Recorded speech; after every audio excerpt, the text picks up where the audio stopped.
എന്തു നല്ലോർ സഖീശു പാപദുഃഖം വഹിക്കും. എല്ലാം യേശുവോടു ചെന്നു ചൊല്ലിടുമ്പോൾ താൻ കേൾക്കും.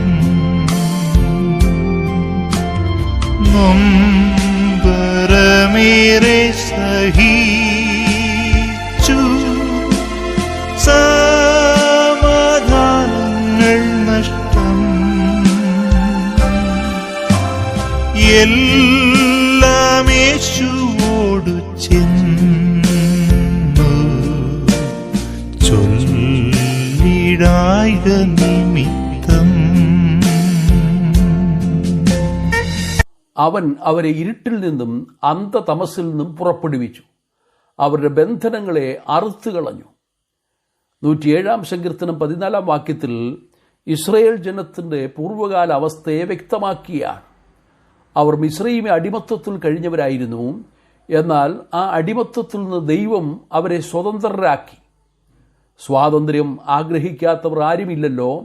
പാരതന്ത്ര്യം മാനികൾക്ക് മൃതിയേക്കാൾ ഭയാനകം എന്നാണ് കവിവാക്യം. കർത്താവും സ്വാതന്ത്ര്യത്തെക്കുറിച്ച് പറയുന്ന വാക്കുകൾ ഈ സന്ദർഭത്തിൽ പ്രത്യേകം ശ്രദ്ധേയമാണ്. യോഹന്നാന്റെ സുവിശേഷം 8 അധ്യായം 32 വാക്യത്തിൽ ഇപ്രകാരം വായിക്കുന്നു: സത്യം അറിയുകയും സത്യം നിങ്ങളെ സ്വതന്ത്രരാക്കുകയും ചെയ്യും. അപ്പോൾ യഹൂദജനം പറയുകയാണ്, ഞങ്ങൾ അബ്രഹാമിൻ്റെ സന്തതി, ഞങ്ങൾ ആർക്കും ഒരു നാളും ദാസന്മാരായിരുന്നിട്ടില്ല. പിന്നെ നീ സ്വാതന്ത്ര്യത്തെക്കുറിച്ച് പറയുന്നത് എന്ത് എന്ന് അവർ തങ്ങളുടെ മുൻകാല അനുഭവം മറന്നിട്ട് സംസാരിക്കുകയാണ്. ഈജിപ്തിൽ അവർ 400 പരം വർഷങ്ങൾ അടിമകളായിരുന്നു. ബാബേൽ അശൂര്യ പ്രവാസത്തിൽ കഴിഞ്ഞ കാലവും അവർ മറന്നുപോയി. ദൈവത്തിൻ്റെ അത്ഭുത കരത്താൽ അവരെ മിസ്രയീമി അടിമത്തത്തിൽ നിന്ന് വിടുവിച്ചതിൻ്റെ ഓർമ്മയാണ് അവർ ഇന്നും പെസഹയിൽ കൂടി ആചരിക്കുന്നത്. നാം ഏതിനോട് തോൽക്കുന്നുവോ അതിനടിമകളായി തീരുന്നുവെന്ന് വചനം പറയുന്നു. പാപം ചെയ്യുന്നവൻ പാപത്തിൻ്റെ ദാസനാകുന്നു. യോഹന്നാന്റെ സുവിശേഷം 8 അധ്യായം 34 വാക്യം. ആ നിലയിൽ മനുഷ്യവർഗം മുഴുവൻ പാപത്തിന് ദാസന്മാരാണ്. പാപം ചെയ്യുന്നവൻ പിശാചിന്റെ മകൻ ആകുന്നു. അവൻ ആദ്യം മുതൽ പാപം ചെയ്യുന്നു എന്ന് തിരുവചനം വ്യക്തമാക്കുന്നു. ആ പൈശാചിക ബന്ധനത്തിൽ നമ്മെ വിടുവിക്കുവാൻ വേണ്ടിയാണ് നമ്മുടെ കർത്താവായ യേശുക്രിസ്തു സ്വർഗത്തിൽ നിന്ന് ഭൂമിയിലേക്ക് ഇറങ്ങി വന്നത്. പുത്രൻ നിങ്ങൾക്ക് സ്വാതന്ത്ര്യം നൽകിയാൽ നിങ്ങൾ സാക്ഷാൽ സ്വതന്ത്രർ ആകും എന്ന് കർത്താവ് പറഞ്ഞു.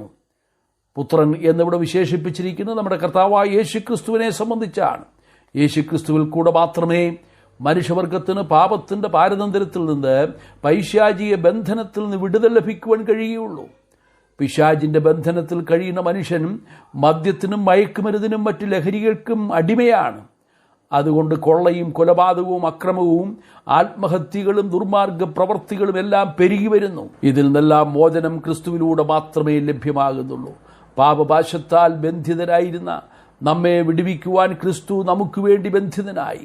നമ്മുടെ ശാപം മാറ്റുവാൻ ക്രിസ്തു നമുക്ക് വേണ്ടി ക്രൂശിൽ ശാപകരമായ മരണം അനുഭവിച്ചു.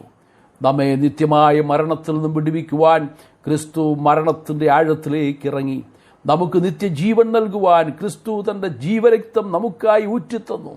പാപത്തിൻ്റെ പാരതന്ത്ര്യത്തിൽ നിന്നും വിടുവിച്ച് നമ്മെ സ്വതന്ത്രരാക്കി തീർക്കുവാൻ നമ്മുടെ കർത്താവായ യേശു ക്രിസ്തു കാൽവരിയിലെ ക്രൂശിലേക്ക് ബന്ധിക്കപ്പെട്ടവനായി കടന്നു പോകുന്ന കാഴ്ച നമുക്ക് കാണുവാൻ കഴിയും. നമ്മുടെ പാപത്തിൻ്റെ ശിക്ഷയാണ് ക്രിസ്തു ക്രൂശിൽ അനുഭവിച്ചത്. ഇന്ന് നമുക്ക് ആ പാപത്തിൻ്റെ പാരതന്ത്ര്യത്തിൽ നിന്ന് മോചനം ലഭിച്ചതുകൊണ്ട് സ്വാതന്ത്ര്യത്തോടുകൂടെ ദൈവത്തിന് സ്തോത്രം ചെയ്യുവാൻ കഴിയും. ഗലാത്യ ലേഖനം 5 അധ്യായം 1 വാക്യത്തിൽ നാം ഇപ്രകാരം വായിക്കുന്നു: സ്വാതന്ത്ര്യത്തിനായിട്ട് ക്രിസ്തു നമ്മെ സ്വതന്ത്രരാക്കി. ആകയാൽ അതിൽ ഉറച്ചു നിൽപ്പീൻ, അടിമ നുകത്തിൽ പിന്നെയും കുടുങ്ങിപ്പോകരുത്. ഇസ്രയേൽ ജനത്തെ സംബന്ധിച്ച് ന്യായപ്രമാണം ഒരു അടിമ നുകമായിരുന്നു. ന്യായപ്രമാണം നമ്മെ മരണശിക്ഷയ്ക്ക് വിധിക്കുന്നതായിരുന്നു എന്ന് ഗലാത്യ ലേഖനത്തിലൂടെ നാം മനസ്സിലാക്കുന്നു. അതുകൊണ്ട് പാപത്തിന് പരിഹാരം ലഭിച്ചിരുന്നില്ല. ന്യായപ്രമാണത്തിൻ്റെ പ്രവർത്തികളാൽ ഒരു ജഡവും നീതീകരിക്കപ്പെടുമായിരുന്നില്ല. അതേസമയം പാപത്തെക്കുറിച്ചുള്ള ഓർമ്മ മാത്രമേ അതിൽ കൂടെ ലഭിക്കുമായിരുന്നുള്ളൂ. എന്നാൽ ന്യായപ്രമാണം മാറി കർത്താവായ യേശുക്രിസ്തുവിൽ കൂടെ കൃപയുടെ പ്രമാണം വന്നതോടുകൂടെ നമ്മെ പാപത്തിൻ്റെ ശിക്ഷയിൽ നിന്ന് വിടുവിക്കുവാൻ ദൈവത്തിന് പ്രസാദം തോന്നി.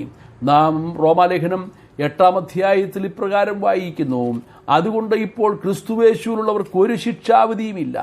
നാം പാപത്തിൻ്റെയും മരണത്തിൻ്റെയും പ്രമാണത്തിന് വിധേയപ്പെട്ടവരായിരുന്നു, എന്നാൽ ക്രിസ്തുവേശുവിൽ നമുക്ക് സ്വാതന്ത്ര്യം വരുത്തിയിരിക്കുന്നു. ജഡത്താലുള്ള ബലഹീനത നിമിത്തം ന്യായപ്രമാണത്തിന് കഴിയാഞ്ഞതിനെ സാധിപ്പാൻ ദൈവം തൻ്റെ പുത്രനെ പാപജഡത്തിൻ്റെ സാദൃശ്യത്തിലും പാപം നിമിത്തവും ലോകത്തിലേക്ക് അയച്ചു. പാപത്തിന് ജഡത്തിൽ ശിക്ഷ വിധിച്ചു.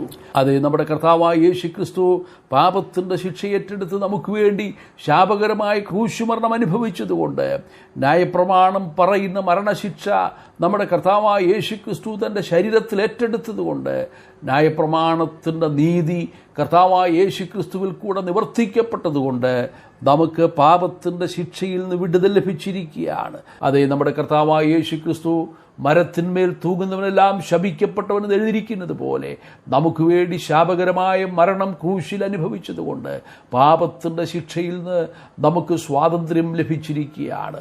മരണത്തിൽ നിന്ന് നമുക്ക് വിടുതൽ ലഭിച്ചിരിക്കുകയാണ്. അതായത് നിത്യമായ മരണത്തിൽ നിന്ന് രണ്ടാം മരണമായ തീപ്പൊയ്കയിൽ നിന്ന് നമുക്ക് വിടുതൽ ലഭിച്ചിരിക്കുകയാണ്. പൈശാചിക ബന്ധനത്തിൽ നിന്ന് നമുക്ക് മോചനം ലഭിച്ചിരിക്കുന്നു.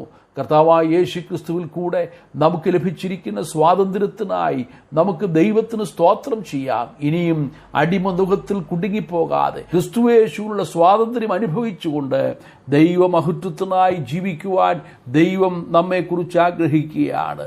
നാം ഇപ്രകാരം റോമാലേഖനം 6-ാം അധ്യായം 18-ാം വാക്യത്തിൽ വായിക്കുന്നു, പാപത്തിൽ നിന്ന് സ്വാതന്ത്ര്യം ലഭിച്ച് നീതിക്ക് ദാസന്മാരായി തീർന്നതുകൊണ്ട് ദൈവത്തിന് സ്തോത്രം. അതെ, നമ്മെ നീതിക്ക് ദാസന്മാരാക്കി തീർത്തിരിക്കുന്നു. പാപത്തിൽ നിന്ന് സ്വാതന്ത്ര്യം പ്രാപിച്ച് ദൈവത്തിന് ദാസന്മാരായിരിക്കിയാൽ നിങ്ങൾക്ക് ലഭിക്കുന്ന ഫലം വിശുദ്ധീകരണവും അതിൻ്റെ അന്തം നിത്യജീവനുമാകുന്നു. അതേ, പാപത്തിൻ്റെ ശമ്പളം മരണമായിരിക്കുമ്പോൾ നമ്മുടെ കർത്താവായ യേശുക്രിസ്തുവിൽ കൂടെ നമുക്ക് നിത്യജീവൻ നൽകിയ ദൈവകൃപയ്ക്കായി നമുക്ക് ദൈവത്തിന് സ്തോത്രം ചെയ്യാം. നാം ഇനിയും അടിമനുഖത്തിൽ വീണ്ടും കുടുങ്ങിപ്പോകാതെ പാപത്തിൻ്റെ ദാസ്യത്തിൽ വിധേയപ്പെട്ടു പോകാതെ വണ്ണം കർത്താവായ യേശുക്രിസ്തുവുള്ള സ്വാതന്ത്ര്യത്തിൽ നമുക്ക് നമ്മുടെ കർത്താവിനെ സേവിക്കുകയും സ്നേഹിക്കുകയും ചെയ്യാം. നമ്മെ മരണത്തിൻ്റെ പിടിയിൽ നിന്ന് മോചിപ്പിച്ച് നിത്യജീവനിലേക്ക് പ്രവേശിപ്പിച്ച ദൈവകൃപയുടെ മുമ്പിൽ നമുക്കെല്ലാം മഹത്വം അർപ്പിക്കാം.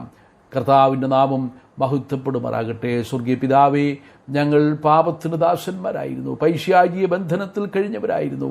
എന്നാൽ അടിമനുഖത്തിൽ ഞങ്ങളെ വിടുവിച്ചതുകൊണ്ട് സ്തോത്രം. പൈശാചിക ബന്ധനത്തിൽ നിന്ന്, പാപത്തിൻ്റെ ബന്ധനത്തിൽ നിന്ന്, മരണത്തിൻ്റെ അടിമത്തത്തിൽ നിന്ന് ഞങ്ങളെ വിടുവിച്ച് ഞങ്ങൾക്ക് ലഭിച്ച നിത്യജീവനായി സ്തോത്രം. വരും ദിവസങ്ങളിൽ ക്രിസ്തുവിലുള്ള സ്വാതന്ത്ര്യം അനുഭവിച്ച് സമാധാനത്തോടെ സന്തോഷത്തോടെ ജീവിപ്പാൻ ഞങ്ങൾക്കധികം കൃപ തരണമേ. പ്രാർത്ഥന കേട്ടതുകൊണ്ട് സ്തോത്രം. ക്രിസ്തുയേശുവിന്റെ ധന്യമായ നാമത്തിൽ തന്നെ യേശുനാഥനെ തൻ കൃപകളോർത്തെന്നും താഴ്ത്തുന്നെന്നെ നിൻ സവിധേ നന്ദിയോടെ നിത്യവും